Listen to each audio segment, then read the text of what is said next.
नमस्कार। आज हम कच्छ के एक ऐसे संत कवि के जीवन और उनके विचारों की थोड़ी गहराई में जा रहे हैं जिनके बारे में शायद ज़्यादा लोग नहीं जानते होंगे। मेरा मतलब है रविभान संप्रदाय के तिलकदास जी। लेकिन उनका महत्व कम नहीं है। हाँ बिल्कुल। हमारे पास जो जानकारी है वो उनके आध्यात्मिक सफ़र और उनकी कविताओं पर काफ़ी रोशनी डालती है। तो चलिए देखते हैं इन स्रोतों में क्या मिलता है। जी।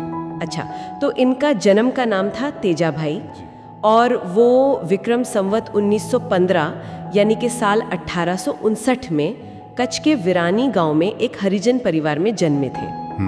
उनका परिवार वो काफ़ी गरीब था, जंगल से लकड़ियां बेचकर किसी तरह गुजारा चलता था। हाँ, उस समय के हिसाब से ये आम बात थी कई परिवारों के लिए। और कहते हैं तेजा भाई बचपन से ही थोड़े अलग थे, मतलब दुनिया से कटे कटे से, वैरागी स्वभाव के। अच्छा। और फिर हुआ ये कि बहुत छोटी उम्र में ही उन्होंने घर छोड़ दिया जी। और वो चले गए चित्तौड़।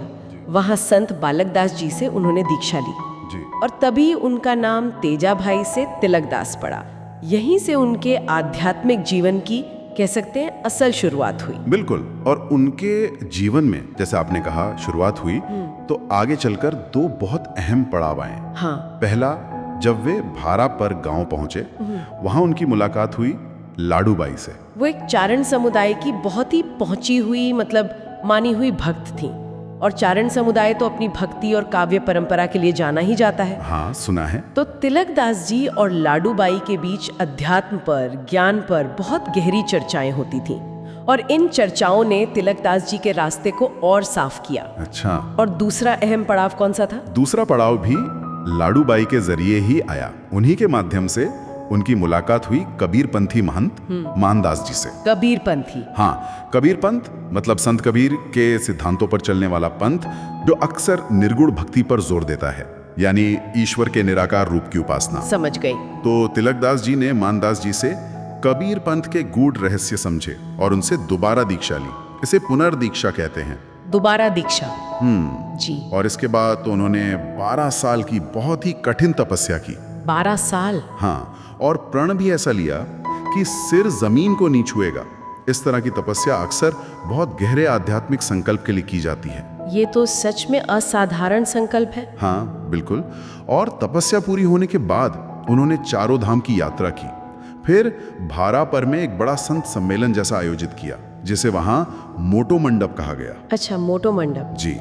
और इतना ही नहीं, वहां पानी की बहुत दिक्कत थी, तो उन्होंने अपने अनुयायियों के साथ मिलकर एक तालाब खुदवाया, एक धर्मशाला बनवाई और साधना के लिए गुफा भी तैयार करवाई। मतलब वो सिर्फ अपनी साधना में ही नहीं लगे रहते थे? नहीं, बिल्कुल नहीं। समाज के लिए भी सोचते थे, काम करते थे। पर यहाँ एक बात है जो थोड़ी उलझाती है।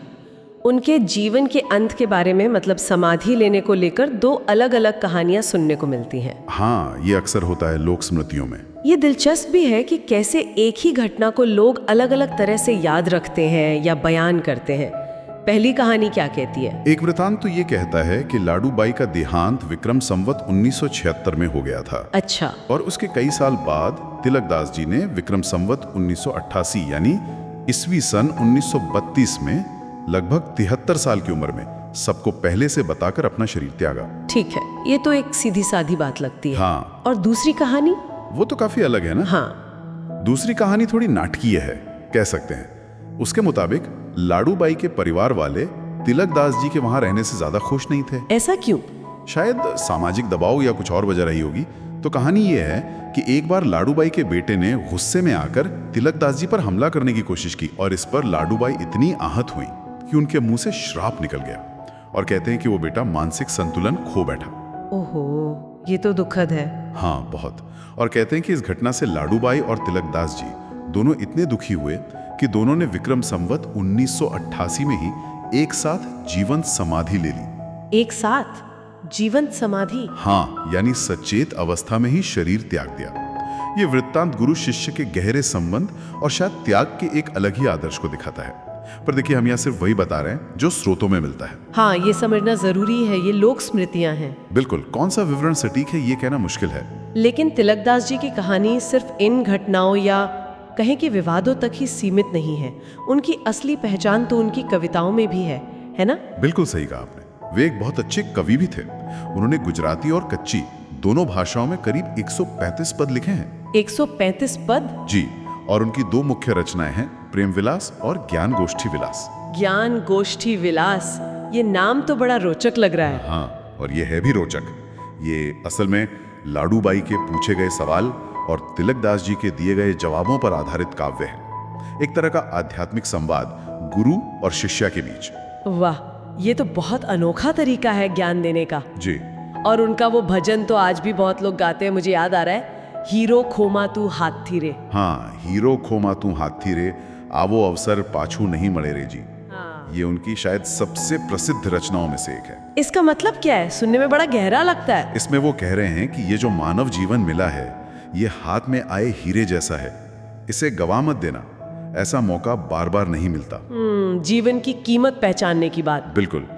उनकी कविताओं में आपको गुरु की महिमा मिलेगी, भक्ति का रस मिलेगा, ज्ञान और वैराग्य की बातें मिलेंगी, और ईश्वर के सगुण यानी रूप वाले और निर्गुण यानी बिना रूप वाले दोनों तरह की उपासना का एक तरह का मेल दिखेगा। अच्छा, मतलब वो किसी एक खांचे में बंधे नहीं थे। नहीं, ऐसा लगता है कि उनका दृष्टिकोण काफी व्यापक था। वेदांत के गहरे विचार भी उनकी रचनाओं में हैं, और उनका जोर किताबी ज्ञान से ज्यादा अपने अनुभव से पाए ज्ञान पर था। और लाडूबाई, उन्होंने भी कुछ लिखा? हाँ, कहते हैं कि लाडूबाई ने भी उनके सत्संग से प्रेरणा लेकर कुछ भजन रचे थे। तो अगर हम इन सब बातों को जोड़ के देखें तो तिलकदास जी की कहानी से क्या मुख्य बात निकलती है? देखिए, मेरे हिसाब से तिलकदास जी कच्छ के एक बहुत ही तेजस्वी संत कवि थे, और सबसे बड़ी बात यह है कि हरिजन समाज में जन्म लेने के बावजूद उन्होंने अपनी साधना, अपने ज्ञान और अपनी काव्य प्रतिभा के बल पर समाज में वो मुकाम हासिल किया कि लोग उन्हें एक चमत्कारी महापुरुष की तरह पूजने लगे। हाँ, ये बहुत महत्वपूर्ण बात है। ये दिखाता है कि सच्ची आध्यात्मिकता या प्रतिभा किसी जाति या वर्ग की मोहताज नहीं होती, और उनकी रचनाएं वो कोरी कल्पना नहीं है, वो उनके अपने अनुभवों का निचोड़ है। वो हमें चेतावनी भी देती हैं और रास्ता भी दिखाती हैं। सही कहा आपने। तिलकदास जी का जीवन और उनकी कविता ये हमें यही याद दिलाते हैं कि इंसान की असली पहचान उसके जन्म से नहीं, उसके कर्म और उसके चेतना से होती है। बिल्कुल।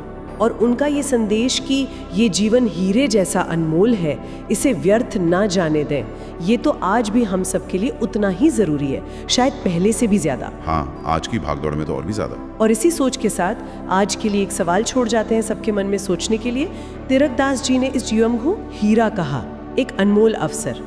आज के इस दौर में अपनी इस तेज रफ्तार जिंदगी में कोई इस हीरे की कीमत को कैसे समझ सकता है, और अपने ज्ञान या आध्यात्मिक रास्ते पर, चाहे वो रास्ता कोई भी हो, इस सोच को कैसे उतार सकता है?